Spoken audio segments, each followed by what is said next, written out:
আমরা এখন আছি লবণের জমিতে। এখানে একটা টেকনাফের একবারে লাস্ট বর্ডার অঞ্চল এটা। আর এটা হচ্ছে শাহপুরের দ্বীপ বলা হয়। এই শাহপুরের দ্বীপে আসছি। এখানে শুধুমাত্র লবণ চাষ করা হয়। আমরা যত জমি দেখছি আশপাশে পুরাটা সব জমিতেই শুধুমাত্র লবণ চাষ করা হয়, আর কোনো কিছু করা হয় না। আর এই যে এখানে সব প্রত্যেকটা জমিতেই শুধু লবণ চাষ করা হয়েছে। 2-3 দিন ধরে বৃষ্টি হচ্ছে এই অঞ্চলে এদিকে, যার কারণে এখন ওইভাবে লবণটা দেখা যাচ্ছে না, হলে কিন্তু লবণটা আমরা এসে পাইতাম। আর এই যে এখানে লবণ আছে হালকা, এই যে একটা আমাদের পাওয়া গেছে।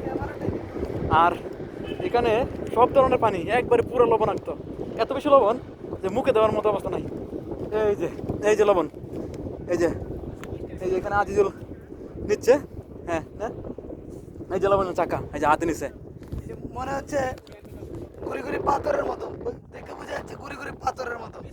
এগুলোই মিস্ত্রির মতো, ভাঙা মিস্ত্রির মতো, কিন্তু এগুলাই লবণ। এগুলো পরে মেশিনে প্রক্রিয়াজাত করে এগুলো আমরা যেটা খাই।